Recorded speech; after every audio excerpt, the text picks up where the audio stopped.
New Thought Media Network. We are a global broadcast network of positive music, media, and entertainment, inspiring humanity's evolution along the journey of enlightenment and creating a world of love, peace, empowerment, and prosperity for all. New Thought Media Network. Positively inspiring.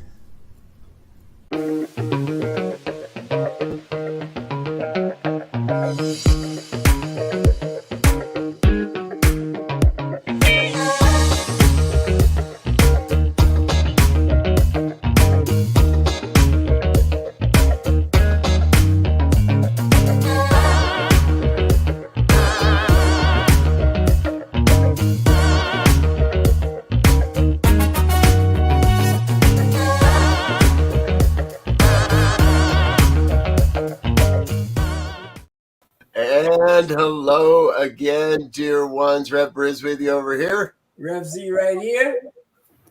Patrick Harbula right here. And this is New Thought Today on the New Thought Media Network. Happens every Tuesday afternoon at 2 o'clock. My co-host Rev Z and I get to have some of the most amazing conversations with some of the most amazing people about the state of this philosophy we call New Thought and the future and where it's taken us. Our guest today is Reverend Patrick Harbula from the Living Purpose Institute.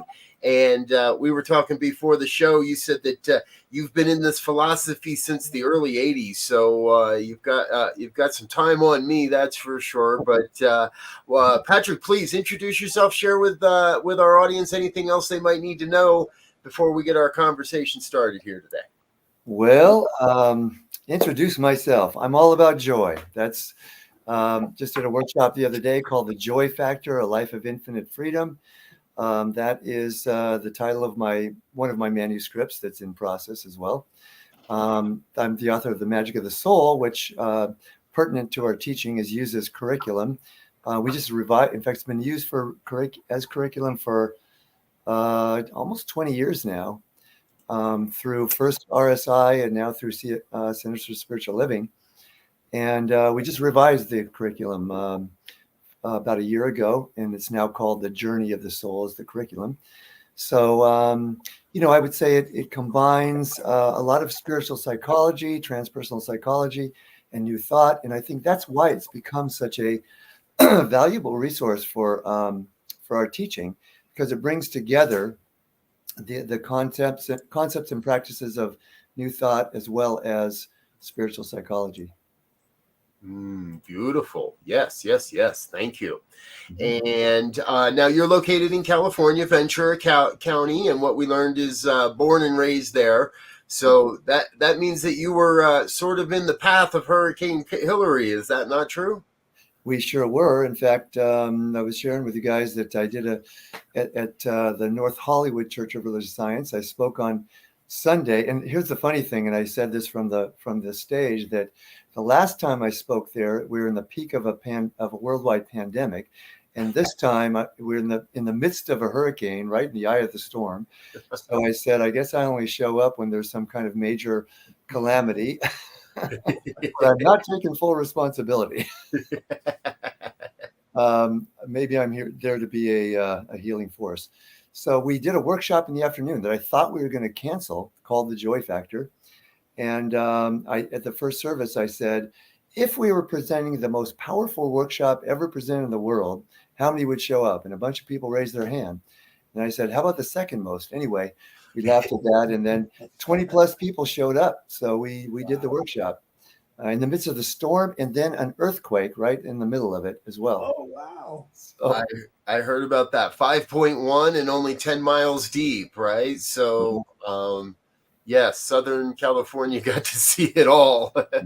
Yeah, they got the experience, real life, if you will, as they might call it, and still live to tell about it, which is always great, right? And our workshop was just radiating streams of love and joy, and so maybe that's why it wasn't as bad as they said it would be. Yeah. I'll take responsibility for that. I like it. It's that joy. That joy has that effect, It warms the heart, it moves the spirit, and it makes things that seem impossible possible. Absolutely. And since we're talking about joy, I'll give you my definition of joy as I use it for the purpose of my book, for my workshops and teaching, as well as for my life. That is joy to me. How I'm using it is not the opposite of sadness. That is happiness, is the opposite of sadness. That's a personal experience. Joy to me is a pervasive spiritual quality that can be present even in moments of sadness or grief or loss or any human emotion. And because it's a spiritual quality, it's lasting. It's not happiness. It's not instant gratification. It's long term. And so what I encourage people to do is to use joy as a compass, meaning ask this question. Well, I won't go into that yet, but ask this question when making any decision: what will bring me the most long-term joy? How will I feel a month from now if I go this route, or a year from now, the larger decision? Yeah, sounds a lot like gravity. It's always present. You put yourself in a certain relationship to it. Certain things are going to happen. It ain't personal. Mm-hmm. It is what it is. You have to figure out which side of the law, if you will, or the principle you want to come down on. Right. Absolutely. I love using joy as a compass. Mm-hmm. It's not somewhere, it's not a destination, but it's a guidepost. And I have long used that question as well. As you were sharing it, I'm like, now who did I get that from? Because I'm sure I borrowed it from somebody. Maybe it was you. I don't know. But I've been using that question in my own life for quite a long time, is, will this bring me joy? What would it bring me even greater joy if it were to happen in this situation or in this opportunity? So thank you for bringing that forward today. That's a great little piece. Our dear friend Shay is on and watching, and she says that she also loves that definition of joy. All right, Shay. Thanks for... Cool. Now, one of the other things that I know you do, and I want to learn a little bit more, and I want you to share with our audience, is you have your own YouTube broadcast that you do with your lovely wife once a week. Tell us a little bit more about that. So we call it Thought Shifting Thursdays. And we do about a 15, 20 minutes, sometimes goes longer. And my wife goes, cut it off. That's enough. And what really, we usually come up with a subject about 30 minutes or less before we go live. And really it's whatever's happening, excuse me, whatever's relevant to our lives in that moment, because I find that, if that's what will bring us the most joy to talk about is, what's relevant, what's coming up. Oftentimes it's something that has been coming up for my clients as a life coach. And so we'll just go into some depth about that. And we have fun with it. We usually have a lot of laughter. I love it. I used to do these on my own. And then when I invited my wife to be part of it, it became a lot more fun. Exactly. So I think all of life becomes a bit more fun when we include our significant other and our partners in what we're doing. So, and we're a team. So whatever we do, when we first got together, she was new on this spiritual path of New Thought, and but as we've been together and she's been getting more involved, she's become a leader in my organization. And so we pretty much do our workshops together, our retreats. We do a retreat on Catalina Island once a year. I've been doing these retreats for 30 years in different locations, 10 years in Canada, but the last 6 years we've been doing on a private beach, rustic camping on Catalina Island. And so we co-facilitate that, and it's 25 people or more for 5 days. This year, it used to be 3 days. Then the tribe demanded that we do 4 days, 3 nights. And this last year, the last 2 years, they demanded it be 5 days, 4 nights. And so we finally acquiesced and decided we do it. But the 4th day will be no agenda, just enjoy nature. Nice. Yeah. Well, yeah, I was going to say, you're talking about joy. That should do it. to be out communing with the divine and just in an observation and reflective mode and no schedule, just allow life to unfold. And I think the more we can do that in our normal life, it always seems to help me. LJ, you're tuning into into the experience of the retreat, because that's what it is. I like to call it the anti-workshop, because we're not disseminating any information. Yeah. It's about getting out of our heads. We're filled with information, right? Every day of our life, we're bombarded with it. Getting out of our heads, into our hearts, our bodies, connecting with Mother Earth and Father Sky. We call it the Primal Fire Spiritual Awakening Retreat. And here's the way this came to me a few years ago. As in our culture, how we generally learn something is we think, oh, I want to learn about this. I get a book, I read about it, or I take a class. And so we get it mentally. And then when we practice it, think about it, it filters down to the emotions and we start to feel it. And then we put it in action, right? And then it becomes integrated, embodied. But when we're in nature, what happens is I see an eagle fly and I get the understanding of freedom, and it instantly downloads. It doesn't have to go through those processes. It instantly becomes embodied mentally, emotionally, and physically. And that's the difference between knowledge and wisdom. Knowledge is up here. Wisdom is fully integrated. Yeah. And that's what they say, right? They say wisdom is knowledge and information that has been embodied. Because if I have information and it has no context, it's just that. It's just data points. If I have a context for that information, now it becomes knowledge. And if I'm able to implement it in my life, now it becomes an experienced wisdom or an experienced learning that turns into wisdom over time. And now I can tell various stories that contain that wisdom for a specific situation, and it'll cover a lot more bases than just say, here, read this book. Right on. And that's why I've been doing these for 30 years in nature. And usually only a couple of times has there been accommodation. It's almost always tent camping. Here's a funny story. One time we did this in Ojai at some hot springs up there. Everyone had their little cabin. No one had ever complained about anything with the tent camping. As soon as people got a cabin, mine isn't as good as theirs. And now there's ownership, right? Now there's separation. My hot water isn't hot enough. Exactly. Well, and I love that because, one of the things that I'm involved in and have been for a while is rites of passages. And when you have a rites of passage process that involves being outdoors, there's many of them, but when you're outdoors and it's in a natural environment, let's say, all of the privilege, if you will, and all of the status and all of those things that we sometimes get caught up in go away, right? Because you tell people to dress in a modest way or whatever. And so if I don't know you before I get there, I don't know if you're rich, poor, married, not married. And so some of the pretension, if you will, pretentiousness goes away, and I have to meet you heart to heart where you are.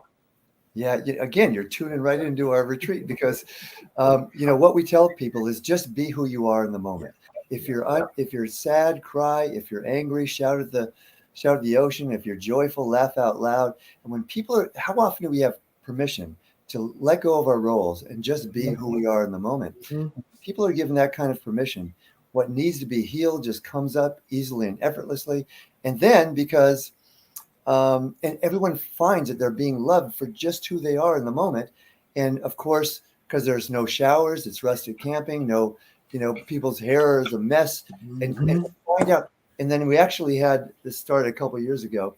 It was my vision for a lot of time. People started skinny dipping and going in nude, and people were healing their body image stuff because here I am out here completely naked. And I'm still respected and loved. So maybe I'm okay just the way I am. Yeah. I think that's a hugely powerful and empowering opportunity to create for people. or whether it's skinny dipping or something different, but to check out of what's expected of us, to leave the cell phone behind, to get away from, oh, we're here and we're going to sit in a group and we're going to learn something, and then we're going to have this process, and then we're going to do that thing, and then we're going to go to lunch, and then we're going to go do this, and to I love the way you describe it, the anti-retreat. Yeah. That is truly a communing with a part of us that many people, for whatever reason, have become separated from. Maybe they've been told by society you can't do that, or the pressure to feel like they have to earn money and be at work, and the grind of a corporate job or something, to really have an authentic way to unplug and experience that whole other side of our lives differently. It's a complete reboot. And it's just amazing. You mentioned the community. I mean, we have every year over 75% of the attendees have been before, because people just keep coming back. We have people that have been, this is going to be his 9th year, because he even came up to the ones I did in Canada. We have people from Canada come down to this one. So it's become a tribe of people that continue to support each other, even in between, the retreats. One thing that hits me, you talked a little bit earlier about the psycho spiritual part of your work. Mm-hmm. And it reminded me, there's this poem called "We Wear the Mask" by Paul Laurence Dunbar. But it alludes to that mask that we put on, and the various masks that we all have in our little backpack that we have to sometimes rummage around in and put it on at the right place.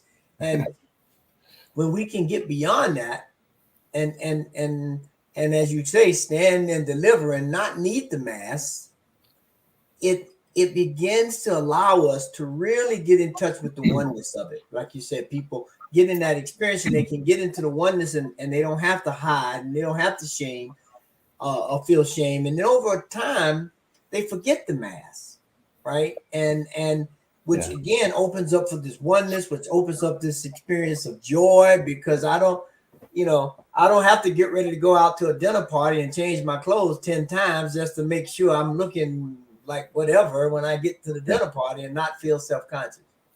Now you're tuning into my whole mask motif. If I took the computer into the room next to me, you would see about 150 masks on the wall. So I'm serious. One wall, we've got high beam ceilings in there, and one wall has got 100 alone on it. Oh, nice. And it is exactly what you're talking about.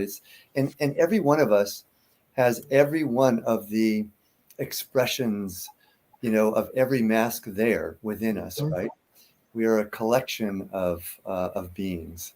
Yeah, it reminds me of that Carl Jung motif of personas and archetypes, and because in essence that's what we're doing. We're playing out the story, if you will, one way of describing it, where we have these characters and we play them all, and we are the backdrops and the foregrounds and antagonists and the heroes all in one story. Yeah, and the key is to figure out that we are all faces, all characters, and be comfortable with it. And when you play it to the fullest. Absolutely. And bring love to every aspect of ourselves. I mean, that is the most important part of our teaching. Any teaching is self-love. And, since you're bringing it up, I do a lot of voice dialogue with people, which comes from psychosynthesis and other transpersonal psychologies. And I'll give you so when I do voice dialogue with people, what happens is, and I've done thousands of these sessions with people, is whatever we think is the problem within us that's holding us back from creating the life that we want to live actually contains within it the qualities that we most need in order to create the life that we want to learn. But we don't have full access to those qualities because we think they're the problem, and that we're resisting them. The thing that I say probably 20 times a week is whatever we resist not only persists, but magnifies, becomes stronger. Whatever we embrace becomes our ally, our teacher, and our healer. So this is like the way to do voice dialogue on the fly, is anything that you don't think you like about yourself, imagine it as a small child or an infant. And how would you as a loving parent want to respond to it? So I hear teachers say, hey, we got to embrace our shadow and bring love to everything. But then I'll hear them say in another context, I got to get over this fear so I can go do something. If you said to a small child that's fearful, I have to get over you, how will it respond? It's going to become more fearful. But would you want to do it? Give it a hug. Say, I love you. It's okay. I'll keep you safe. Yeah. I love that. And the work by Hal and Sidra Stone is just, I love that voice dialogue work. There you go. Exactly. Hal Stone. Right on. Absolutely. I love this conversation. There's an inherent piece that I'm hearing reveal itself too, and that is that when it comes down to it, our job is to love and to recognize that people want more than anything to know they are loved. And sometimes I may not agree with someone's behavior, or I may not agree with their choices, but to separate those behaviors and choices from the person they are.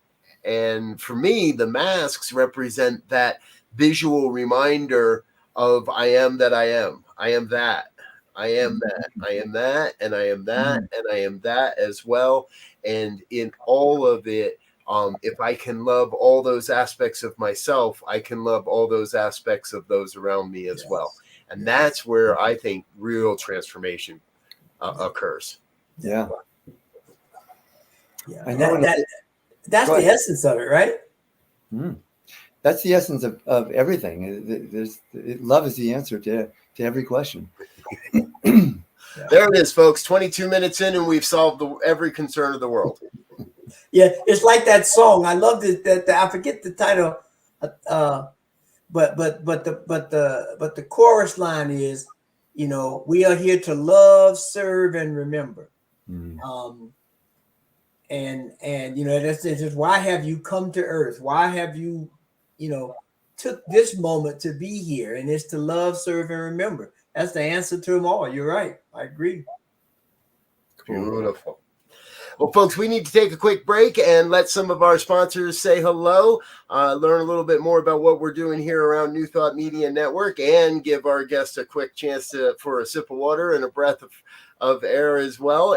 But we're going to come right back with more with Reverend Patrick Harbula after these messages. So please stay tuned. We'll be right back.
You are a gift. That is the absolute truth. You are a gift, a blessing to the world, a way that the infinite love of God shines itself, shares itself, and expresses itself more fully in the world.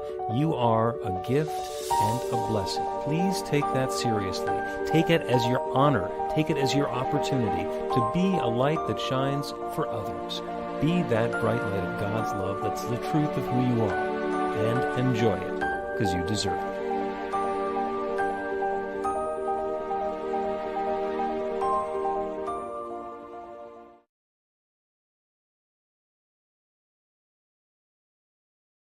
All right, we're back with more of New Thought today here on the New Thought Media Network. I'm Robert Brzezinski, my co-host Elzia Sekou, and our special guest, Reverend Patrick Harbula, from the Living Intent.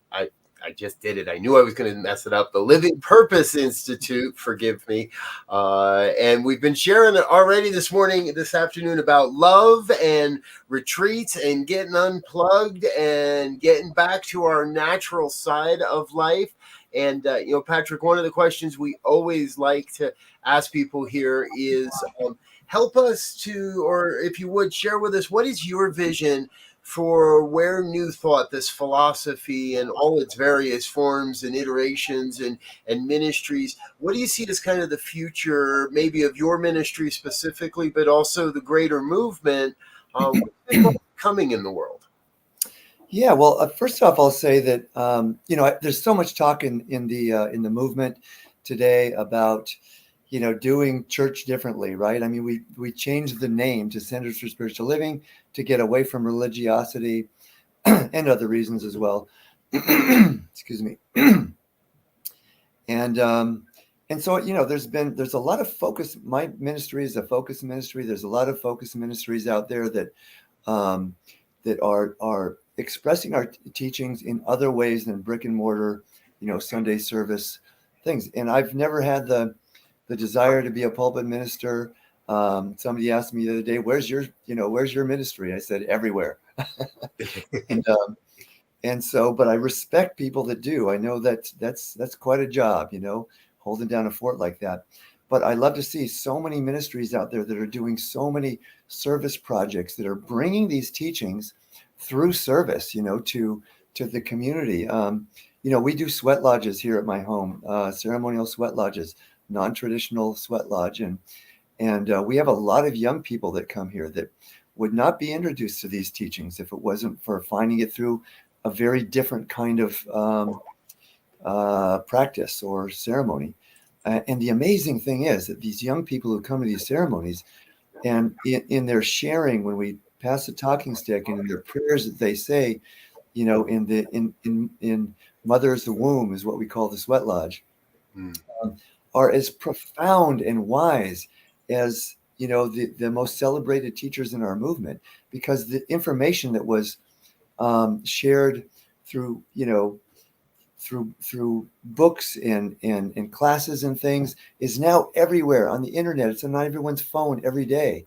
And so these kids now, a lot of them haven't integrated it. They haven't gotten to that wisdom place because they haven't had enough experience to, but they have it. They already have the information here, right? And it's profound.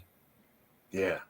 So again, we're back to taking that information, that wisdom, and finding a way to create an embodiment experience, a way to activate that within ourselves so we can take it out into the world.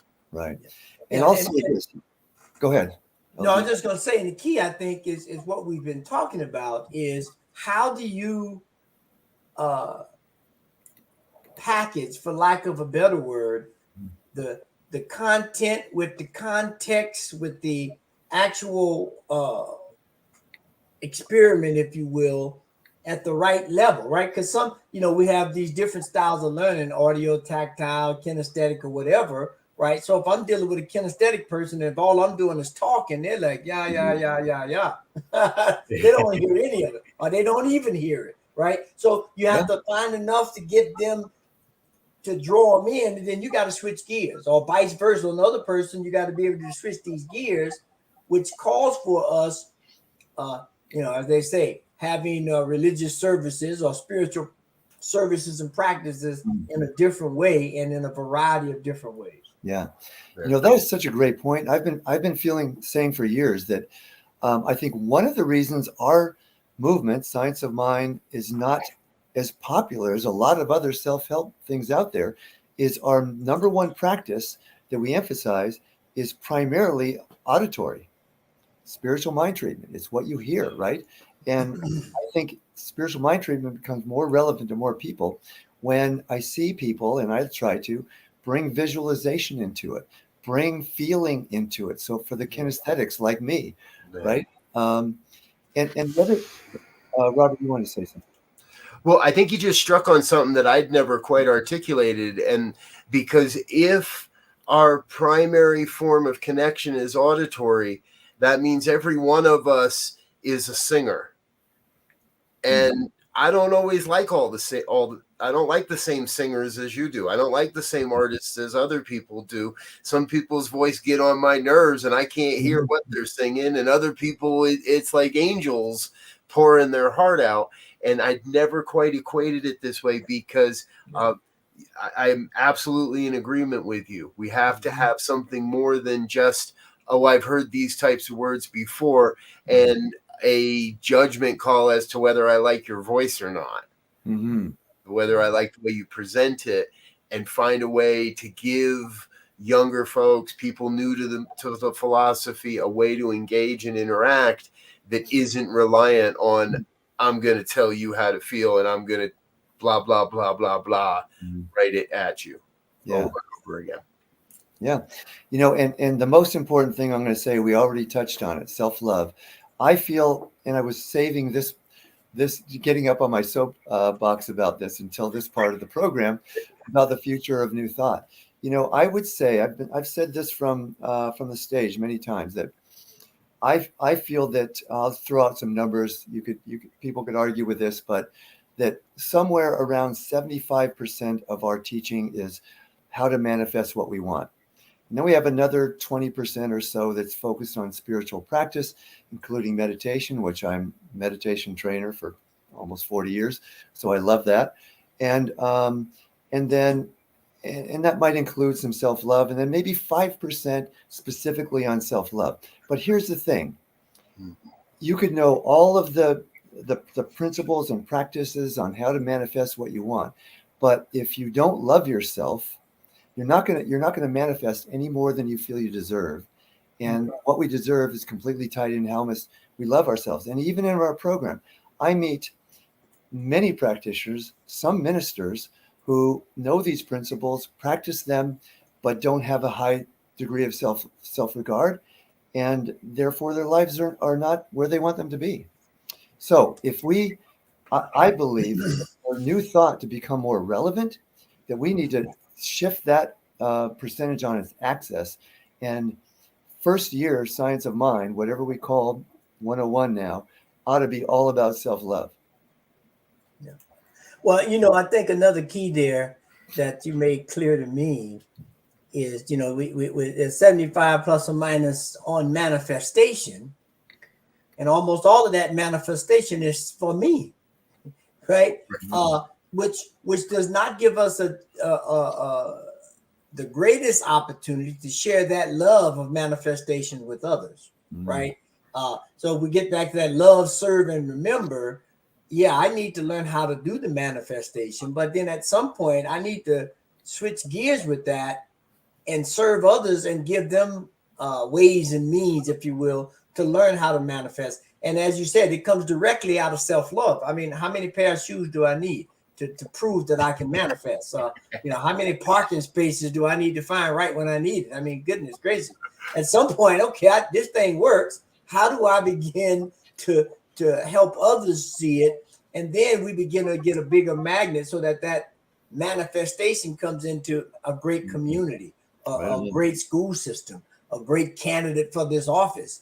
And you know, that's where we are now when we step into this social justice realm, because you know, I may be doing good, but if everybody around me is doing bad, pretty soon my good might be jeopardized. And we have to, I believe, start moving in that way with joy because they'll see it. Yeah.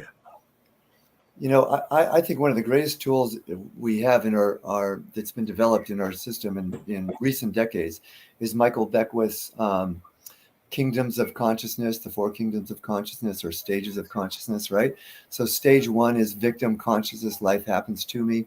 Stage 2 is life happens by me, right? That's when we find positive thinking, law of attraction stuff, new thought, and we realize, oh, if I change my thinking, I can actually affect the world of form, right? And I can manifest things. And then what I see happening for people is they get into that and they start manifesting parking spaces and all these things. And then all of a sudden, trying to manifest something and it doesn't happen, or something I don't want to happen does happen. I get an illness, I have a financial downfall, and then I think, oh, it doesn't work anymore, right? So one of two things happens then is I either give up, say, oh, it worked for a while, but it doesn't now, or I evolve beyond that and realize I can go into stage 3, which is life happens through me, right? So now it's not just my ego or personality that's manifesting things. Now I'm realizing there's a higher purpose, a higher force that involves, as you say, Elzia, that involves service and community and oneness. And how can we do this for all of us, right? And then, of course, life happens as me when I realize that there's no separation. I am the principle. I am. I've said many, many times that I used to feel that, I'm an introvert by nature. So when I get up on stage, it's not about me, the person. It's about spirit moving through me. But what I realized more recently, that a more accurate statement is, rather than spirit is moving through me or speaking through me, it is me, spirit, speaking through this personality known as Patrick Harbula. Right. Yes. You, spirit speaking as Patrick. Absolutely. Sounds like we're back to some kind of math situation here. I don't know. That's just, I don't know. Yes. It's another way of God showing up in the right place at the right time with the right persona, if you will, to deliver the message.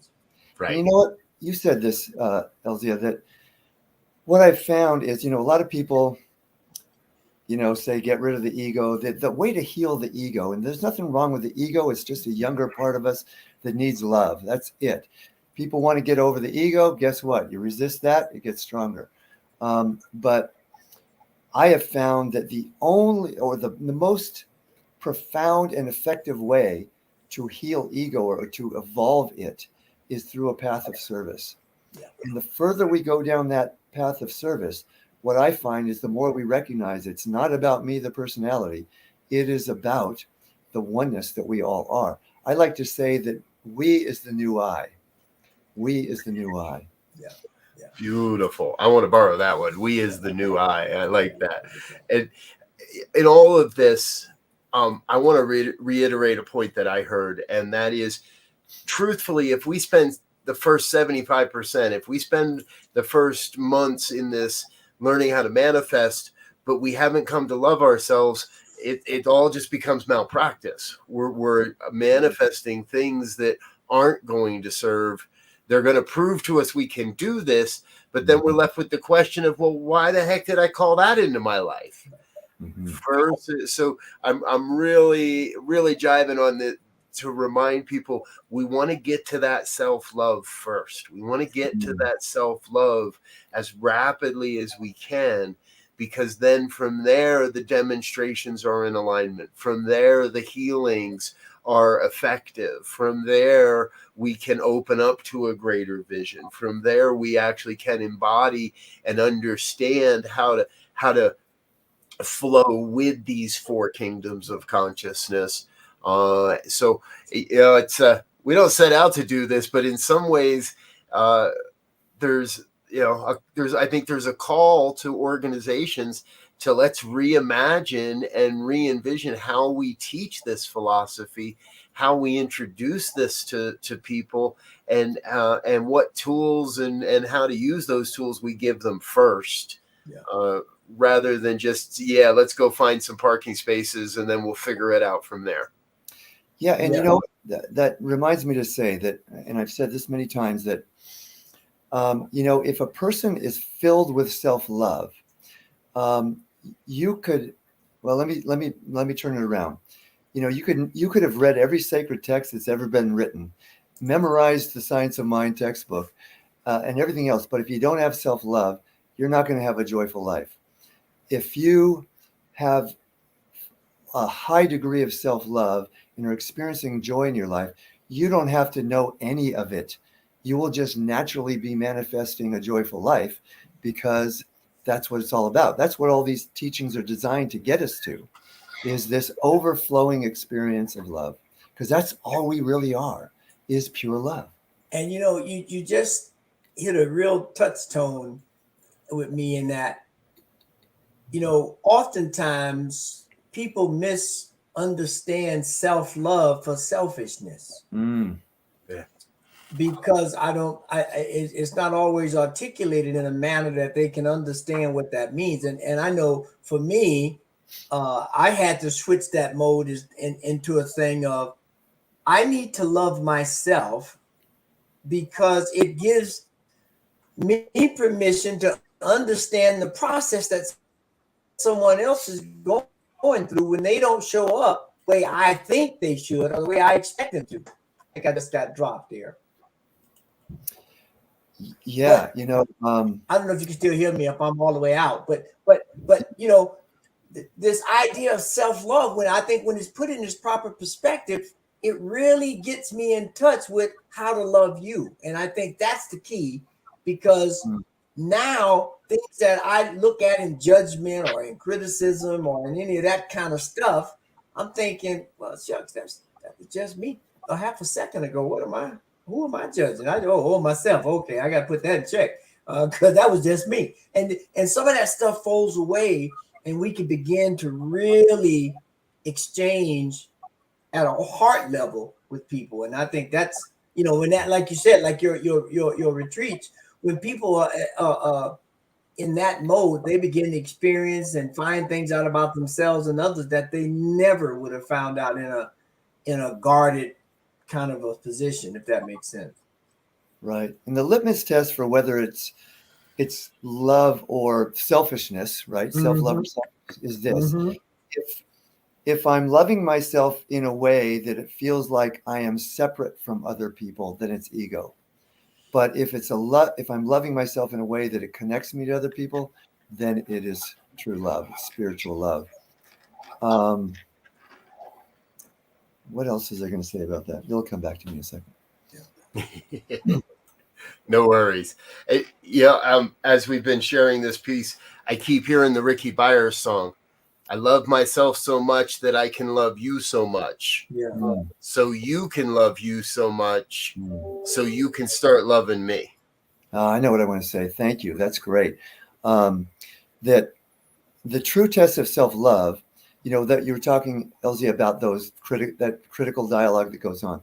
The true test of self-love is not loving ourselves when we just did something great. I just did a fantastic interview on New Thought TV. And so easy to love myself then, right? But if I bomb, can I love myself in that moment? If I just made a mistake that cost me thousands of dollars, can I love myself in that moment? If I say something that hurts the feelings of somebody I care about or do something, can I love myself in that moment? That's the true test of self-love.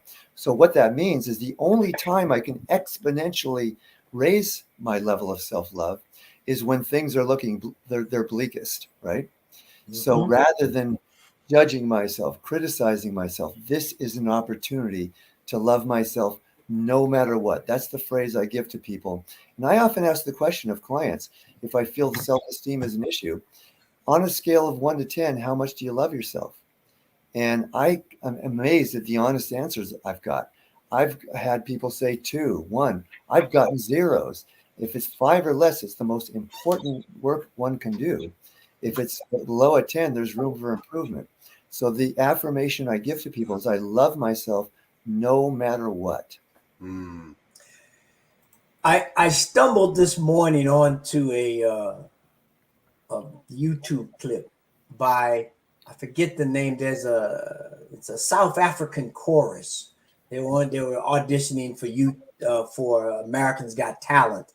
And they sung this song by this young lady she called herself, she's passed away since, it's called It's Okay. Her name was Nightbird. And I would encourage the audience to listen to that, because it's speaking to just what you're saying. And she's since made a transition due to cancer.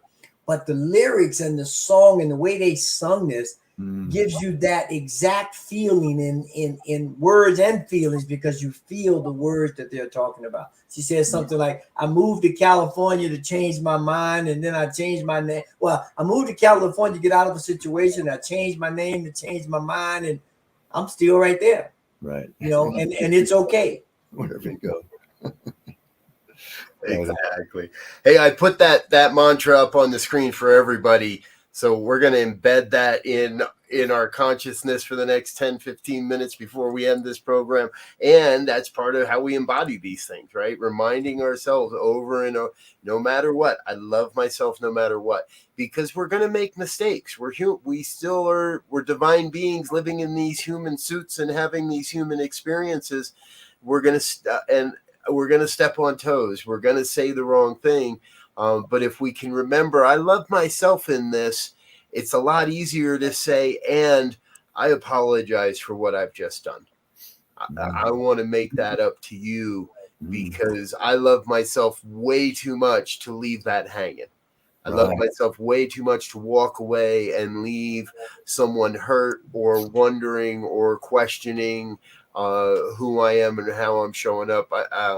Yeah, you're filling us up with some great reminders today, Patrick. Thank you so much. It's there's only one of us in this room, as my old friend Dr. Mears Jones says all the time. Exactly. I was at a great talk recently, and one of the ministers said, "How many of us are in this room?" And everybody starts throwing out all these numbers, and he just kind of waited and smiled and laughed. He goes, "There's only one of us. What are you all talking about?" And the whole room was, "Oh, you're right. You got us," right? So it can be easy to slip back into that conditionality, that the oh, I don't like what you're doing, so I don't like you, or I don't like that you're a part of this, so I don't like them. And we manufacture this experience of separation that does absolutely nothing for us, other than take us out of the love. And as we've been talking about all day today, we're here to love. Z, it looks like you're dropping a link in the chat box for everybody. Tell them what we got there. Yeah. I just put a link into that the rendition of that song by this South African chorus that they were inspired to do because of this young lady, a Nightbird. And I mean, it will touch your soul. Beautiful. Thank you. Where are we? All right. Well, we are getting towards that point, folks. So we need to take another quick commercial break. Let a couple more sponsors say hello. Give our guest another moment for a sip of water. But we're not done yet. We're coming back with a whole nother segment with Reverend Patrick Harbula and including our final thoughts of the day. So please stay with us. Stay tuned. Tell your friends what we're doing. We'll be right back with more of New Thought Today.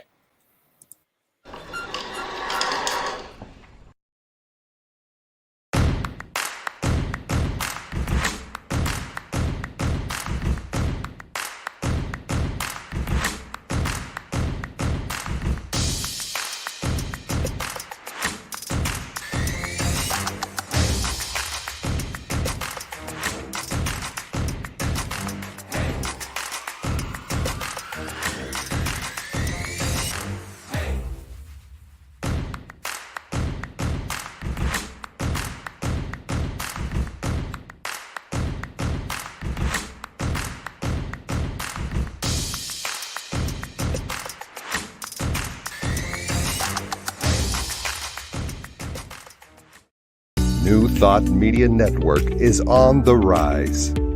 We're looking to grow with you. Do you have technical media experience or perhaps a desire to learn? Are you willing to volunteer your precious time and attention? We share this message to benefit all. If you possess a computer with a camera and a microphone, we will share our knowledge with you. Behind the scenes or being the star, let us bless our one. Contact us at info@ntmedia.org.